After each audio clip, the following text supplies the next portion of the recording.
और अब वक्त है हमारे चुनाव स्पेशल शो 2024 का अंक गणित का और आज का नंबर है 40 करोड़। क्या ये नंबर ही लोकसभा चुनाव में जीत हार तय करेगा? क्या राम मंदिर से बीजेपी ने इतने हिंदू वोट का इंतजाम कर लिया है जो नरेंद्र मोदी को तीसरी बार प्रधानमंत्री बनाएंगे? भारत के चुनाव में हिंदू वोट की थ्योरी क्या है? पिछले चुनाव में हिंदू वोट का ट्रेंड क्या रहा और सनातन में आस्था रखने वाले हिंदू किसे ज्यादा वोट देते हैं? इस बार के चुनाव में बीजेपी को ज्यादा हिंदू वोट मिलेंगे या विपक्षी गठबंधन इंडिया को?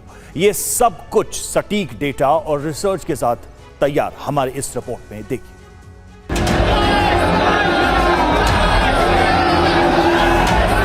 भीड़ संभल नहीं रही है, इतना खुशी है, इतना उत्साह है हम लोग में जो भीड़ संभल नहीं रहा है। आज सभी श्रद्धालुओं से साधन अनुरोध है कि आप कृपया करके अपनी अपनी साइड में चलें।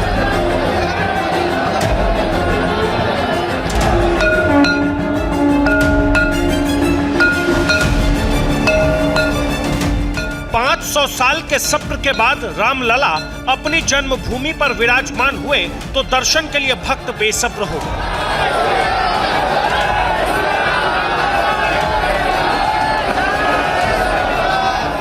राम मंदिर में प्राण प्रतिष्ठा के बाद श्रद्धालुओं की सनातन निष्ठा शिखर पर है।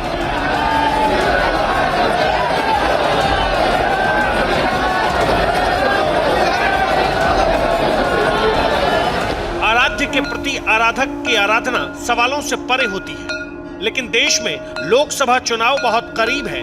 ऐसे में सच ये भी है कि भगवान राम के भक्तों की इस भीड़ में वो वोटर भी हैं जो 2024 में नई सरकार चुनेगी।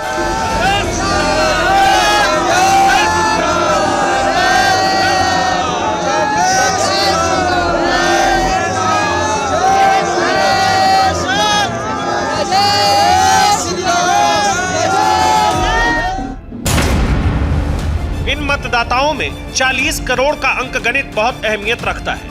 ये 40 करोड़ वोटर कौन है, ये कैसे 2024 में हार जीत का गणित तय करेंगे, ये आपको आगे दिखाएंगे।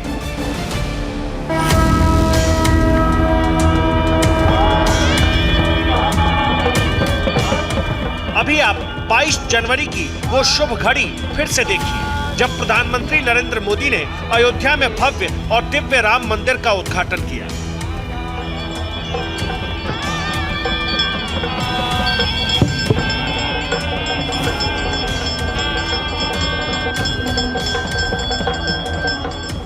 मौके पर अयोध्या आने का न्योता हर राजनीतिक दल के प्रमुख को मिला, लेकिन बीजेपी से दूर दिखने की मजबूरी कहिए या फिर कुछ और, विपक्षी दलों के गठबंधन इंडिया के नेताओं ने अयोध्या आने से परहेज किया। हालांकि कुछ नेताओं ने अपने अपने हिसाब से राम मंदिर के शुभारंभ का जश्न जरूर मनाया। बीजेपी का विरोध लेकिन राम मंदिर का समर्थन वोट के लिए जरूरी है, खासकर हिंदू वोट के लिए। ऐसे में हिंदू वोट का अंक गणित समझना भी आपके लिए बहुत जरूरी है। 2024 में भारत में कुल मतदाता होंगे करीब 100 करोड़। इनमें से 80% हिंदू हैं। इस तरह से हिंदू वोटर होंगे 80 करोड़ और यूनिफाइड हिंदू वोट थ्योरी यानी संगठित हिंदू मतदान सिद्धांत के मुताबिक अगर बीजेपी हिंदुओं के 50% यानी आधे वोट हासिल कर लेती है तो उसका राष्ट्रीय स्तर पर वोट शेयर होगा 40%। 1952 से अब तक सभी क्षेत्रीय दलों का कुल वोट शेयर 49% रहा है। ऐसे में 40% वोट हासिल करने का मतलब होगा बीजेपी की जीत तय, और 40% वोट को नंबर में बदलें तो यह होगा करीब 40 करोड़। और साल 2024 में यही 40 करोड़ हिंदू वोटर बहुत ही निर्णायक साबित होंगे। यही वजह है कि भारतीय जनता पार्टी बहुत शिद्दत से इन वोटरों को अपने पाले में लाने में जुटी हुई है। वहीं दूसरी तरफ इंडिया गठबंधन के जितने भी दल हैं वो इन वोट बैंक में सेंधमारी कर रही है। और आपको जानकर हैरानी होगी कि एक तरफ जहां प्राण प्रतिष्ठा कार्यक्रम का निमंत्रण मिलने के बावजूद बहुत सारे विरोधी दल यहां पे नहीं आए अयोध्या में, बावजूद इसके इन्हीं दलों ने अपने अपने तरीके से अपने अपने इलाकों में प्राण प्रतिष्ठा कार्यक्रम का उत्सव मनाया और एक मैसेज देने की कोशिश की। कांग्रेस नेता राहुल गांधी ने असम के नगांव में असमिया संत श्रीमंत शंकर देव की जन्मस्थली बताद्रवा सत्र मंदिर में जाने की नाकाम कोशिश की।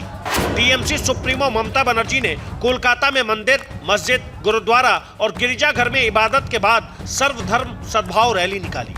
आम आदमी पार्टी के संयोजक अरविंद केजरीवाल ने दिल्ली के अलग अलग इलाकों में भंडारे में हिस्सा लिया, तो उनके मंत्रियों ने सुंदरकांड और पूजा पाठ में।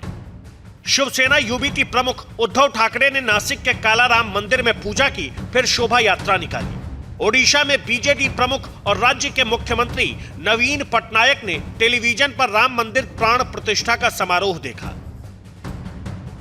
लेकिन सबसे बड़ा सवाल तो ये कि क्या राम मंदिर हिंदू वोट की वाकई गारंटी है? हिंदी पट्टी के 3 राज्यों के हालिया चुनावों में राम मंदिर कितना बड़ा मुद्दा था, आपको इसका अंकगणित भी दिखाएंगे। अभी आप अयोध्या में प्रधानमंत्री नरेंद्र मोदी के संबोधन का एक बहुत अहम हिस्सा सुनिए। मां सबरी तो कब से कहती थी राम आएंगे।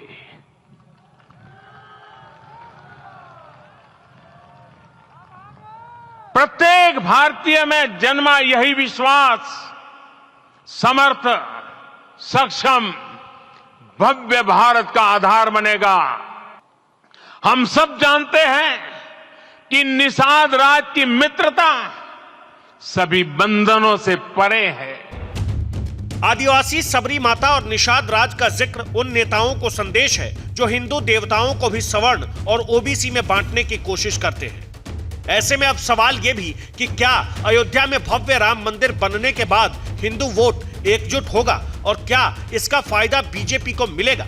इसे समझने के लिए आपको 2019 में हिंदी पट्टी के वोट का गणित भी दिखाएंगे। अभी आप राम लहर पर राहुल गांधी का सबसे नया बयान सुनिए।